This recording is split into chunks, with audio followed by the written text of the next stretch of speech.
Hi everybody, this is Macy Miller with the Minimotives tiny house. I designed and constructed a 196 square foot tiny house starting in 2011. I did a previous video tour of it. Since then, my life has changed. Some of you guys know. I had a daughter about 16 months ago, and in just a couple more months, we're going to have a little boy. So it was time to renovate the tiny house so that it was still relevant for our family. Um, and we just got done with that. We took 10 weekends and renovated the place, and it was hard work, especially 7 months pregnant. But we're happy it's over. We're very happy with the results, and I've been asked a few times to do an updated video tour of the changes.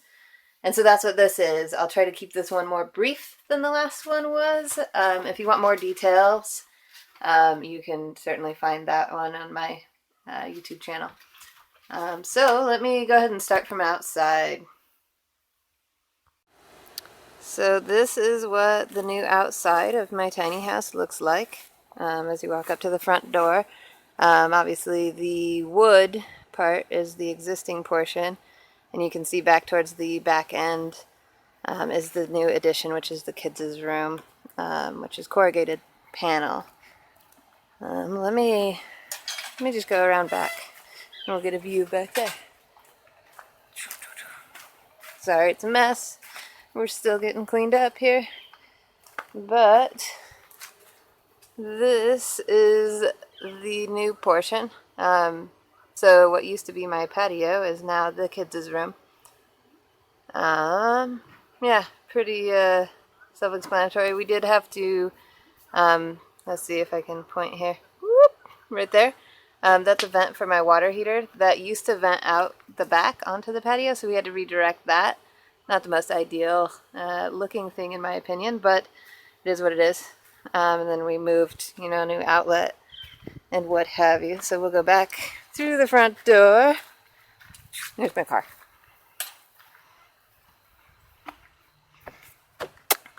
We do have new blinds. That's new from the last video tour here. So you come in the front door. We've got the dog Denver, the ever famous Denver. He's a good boy. That's his bed in the corner there. That's our couch. And then we've got seating over there. That's where I usually sit. The first thing you'll notice is new floors. Previously, my floors were dark black tile, and they had radiant heat in them. And it turns out that just wasn't as efficient as it was, thought to be. For my specific situation, what it comes down to is it got really cold, and I've got little babies crawling around on the floor who were really cold. So unless I paid to heat it because it was electric radiant heat, it was just uncomfortable to be on. So for 9 months of the year, I had to pay to heat my floor, which ended up not being all that efficient.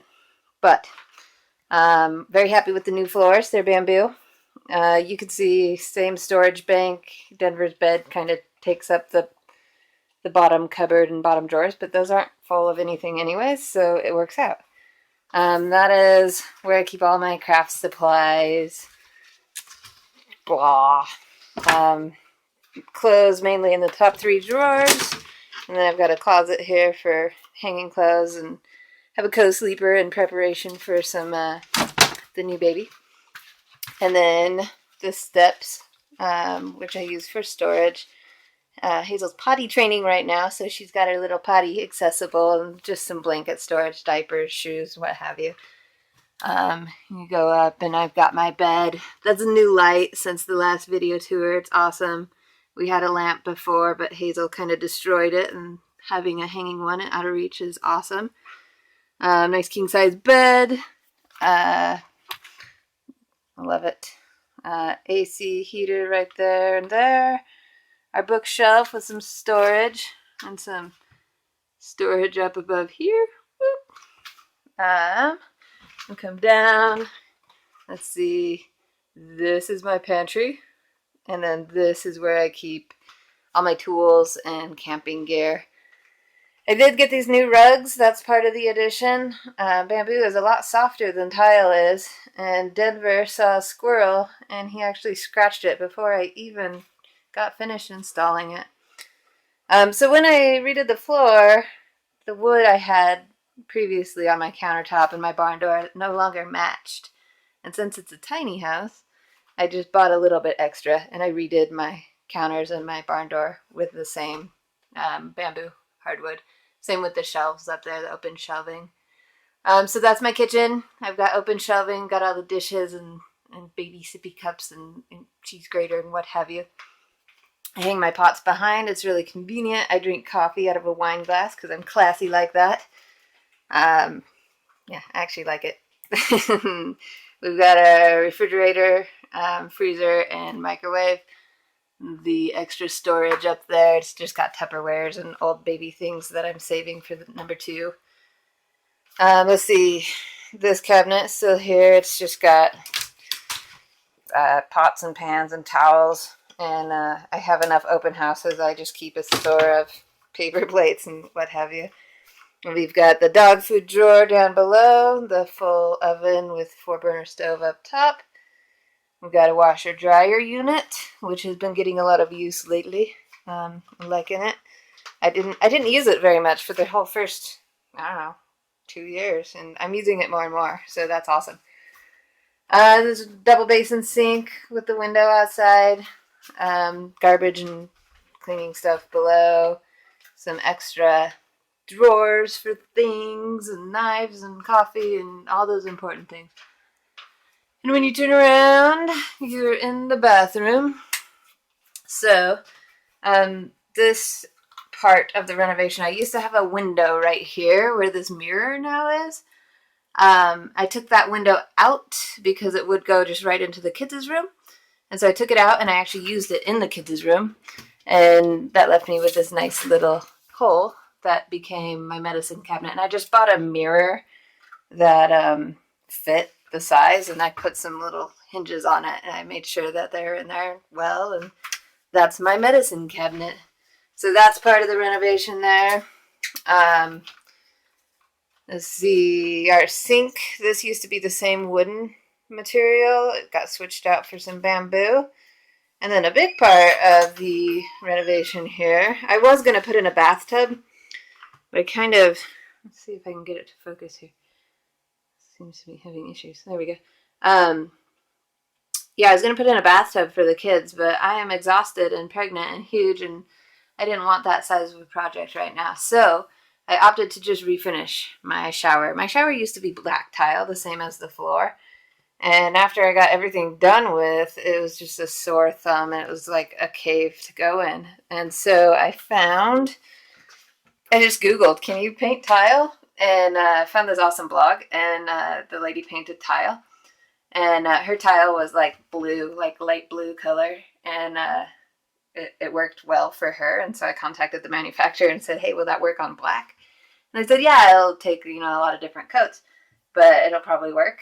And so I tried it, and it's awesome. Like, it looks so much better to me. And I actually, like, you can see the crappy tile job I did. I'm really terrible at tiling. I'm really terrible at pretty much all of the trades, but it's such a small area. But you can see how uneven all the tiles are. But I kind of like that. It kind of mimics, the look of the pallet wood outside. And I kind of like the texture now that it has. And then I had, just the stone floor, which for some reason it won't focus on. But yeah, there you go. I just painted over it, and it's all got a nice texture. It's a nice clean look. It doesn't feel nearly as gloomy in there as it used to.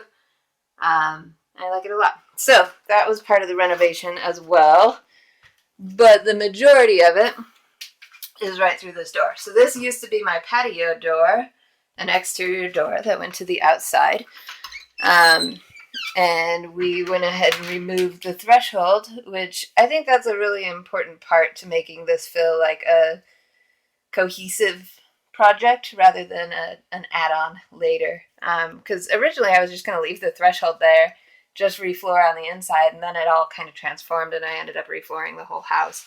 But But yeah, I think taking that threshold out and making this like a uniform flooring material really helps unify the space. And so this is the kids' room, right through here. So right as you walk in, you've got these storage bins, and I've got 4 storage bins per kid, so 8 bins. And it's all just, you know, their clothes and what have you. But it's really nice because it's vertical. So the bottom 2 get messed with, so they're blankets. But all the others are the clothes, so they don't mess with them. And it takes up it's a 1 foot by 1 foot space, and that's all their clothes storage. So it works out really well. And then, so this addition is 36 square feet, which brings the total of my house to 232 square feet for 4 people and a dog. Those are toddlers. Well, one's a toddler and one will be a newborn here shortly, but they take up less room than other kids, maybe. But this could be expanded to also include twin-size beds. I'd have to close off this back door, and I might even be able to pop a door on the side. But I could have twin bunk beds in here, which may or may not happen. We'll see how long we're living in this house. But we'll just start here. So I kept the majority of the space. The original design was I was going to have a dresser on this side and the bunk beds on this side, and then I came up with this close idea so I could keep the floor open, because after I framed it in, we realized that our daughter Hazel really loves playing in here, and so we wanted to leave her some open floor space. And then also Denver comes in here and sleeps with her, so he just curls up on the floor.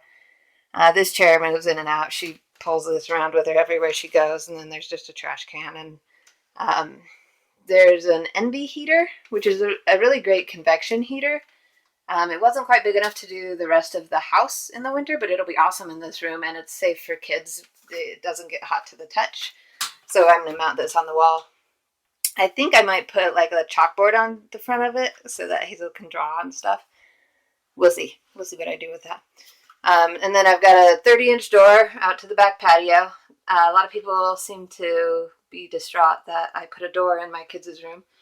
There was a really terrible story here where a mom lost all of her kids. She was living in an RV, and it caught fire, and she couldn't get in to save her kids. And so it was really important for me to be able to get in. The door stays locked. It definitely will later when she can reach the handles, but for now, James and I do go in and out of this door, so it's not always locked, but it is at nighttime and when she's alone in here and stuff. But that was important for me to have that. And then let's just start up at the top here. So I put some storage up top.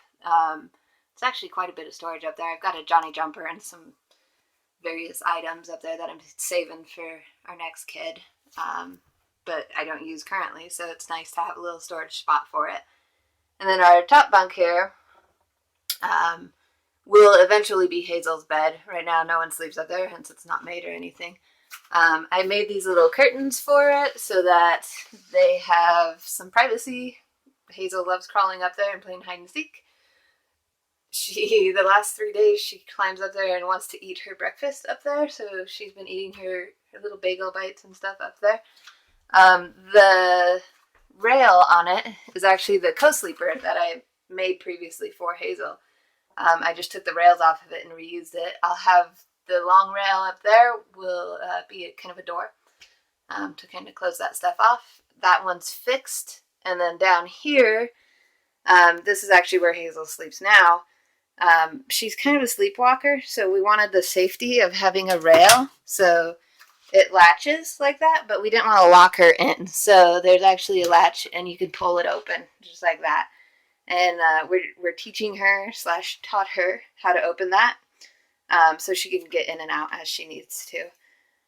She loves it. She slept in there since day one. She asks to go to her bed, and she throws a fit if she doesn't go to her bed.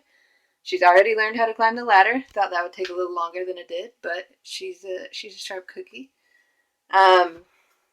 And then let's see, the last thing is down here, I made a couple drawers, and those are just boxes that have casters on the bottom. There's Denver.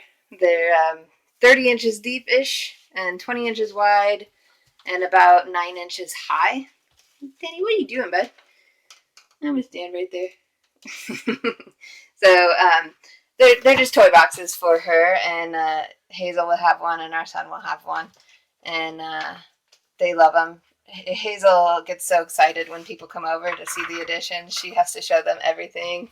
First thing she does is sit in her chair, and then she shows them how she can climb the ladder, and then she shows them how she can open that, and then she pulls out all her toys and starts showing them all their toys. So she's very stoked to have a bedroom. I'm very stoked that she has a bedroom because it means that I don't get kicked in the middle of the night by her.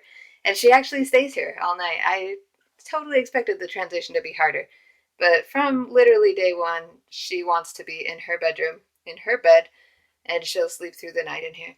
The last thing worth noting, maybe, is that bottom hole. That's where we keep the diaper bag, just so it's accessible. We don't use it much, but it's nice to have one. And let's see, the ceiling in here, I kept the same slope as the rest of the place. There's a couple light fixtures. I have one plug or one switch on the inside and one switch on the outside. The idea being maybe if there's like a TV in here or whatever and they're watching a movie, I can shut it off from the outside. And those are just hooked to switched outlets. So those two outlets are switched on two different switches.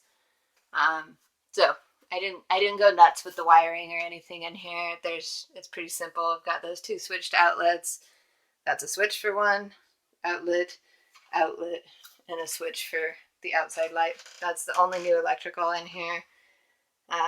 But yeah, so that I think covers the entire addition. There's Denver. It's a hot day today. He's sad to be inside. But yeah, so that's our addition. Hope you like it. Hope that's a little bit more clear than the pictures, maybe. And again, if you want more information, I talk about, the specifics of what is that washer dryer, what's my water heater, what's my water filter, all that stuff I talk about in the first video. So I wanted to go ahead and leave it out of this one. But there you have it. Thanks, guys.